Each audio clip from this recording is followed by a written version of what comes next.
dari hamba Allah di Riau.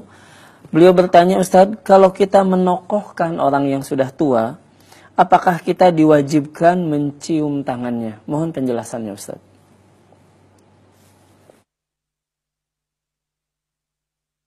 Nah, iya, ini berkaitan dengan bagaimana sikap kita kepada yang kita tokohkan orang tua itu. Berkaitan dengan mencium tangan orang yang lebih tua atau orang yang alim, itu tidak apa-apa. Para sahabat sebagian ada yang mencium tangan Rasul sallallahu alaihi wasallam. Disebutkan Zaid mencium tangannya Abdullah bin Abbas radhiyallahu taala anhu, dan biasanya itu orang-orang dari kampung tuh yang datang mencium Rasul sallallahu alaihi wasallam tangan beliau, bahkan dalam riwayat mencium kaki Nabi alaihi salatu wassalam. Itu diperbolehkan, tapi kalau perkataan diwajibkan tidak.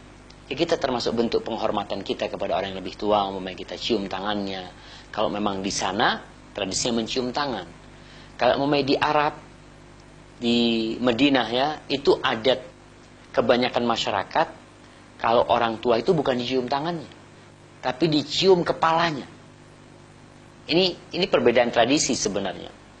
Jadi kalau di sana tuh anak-anak kecil, saya ngelihat, masya Allah, kadang-kadang kita berkunjung ke rumahnya Syekh ya, cucu-cucunya pada datang tuh, lari dia pegang kepala kakeknya ini dipegang nih, dicium tuh kepala kakeknya.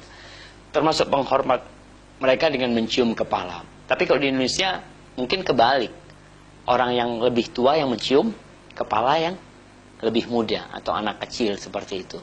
Jadi kalau dikatakan tadi apakah wajib? Tidak ada kewajiban seperti itu. Tinggal kembali kepada tradisi yang ada. Yang penting para ulama menjelaskan, dalam kita mencium tangan orang yang sepuh ya, itu diperbolehkan, tapi tidak karena dunianya. Karena memang orang ini ya punya ilmu tadi, mungkin juga dikarenakan dia orang yang punya pengalaman, yang apalagi ditokohkan, ya, itu tidak ada masalah seperti dalam Islam. Kemudian orang yang sepuh, kalau nggak dicium tangannya juga jangan marah.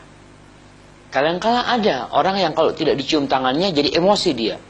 Oh itu kurang ajar? Enggak, mungkin dia tidak berkurang, cuma dia nggak mau cium tangan aja. Mungkin dia melihat, mungkin dia tidak perlu, atau karena penyebab apa dia tidak mencium tangan, nggak ada masalah. Jangan sampai membuat orang yang sepuh akhirnya jadi marah ketika tidak dicium tangannya. Carikan alasan-alasan untuk menjawab kenapa dia tidak mencium. Yang lainnya pada mencium, fulan kok nggak cium mamanya. Maafkan dia, mungkin dia memang seperti itu tradisinya, dia tidak mencium tangan orang tua. Karena di beberapa tempat subhanallah itu ada anak yang tangan orang tuanya nggak nyium.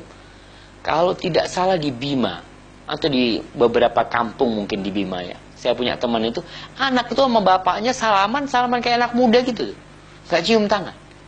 Ya, seharusnya ya, kalau kita bicara seharusnya sebagai sebuah etika ya, anak ya menghormati orang tuanya dengan mencium tangannya. Hadza wallahu a'lam bis-shawab. Nah.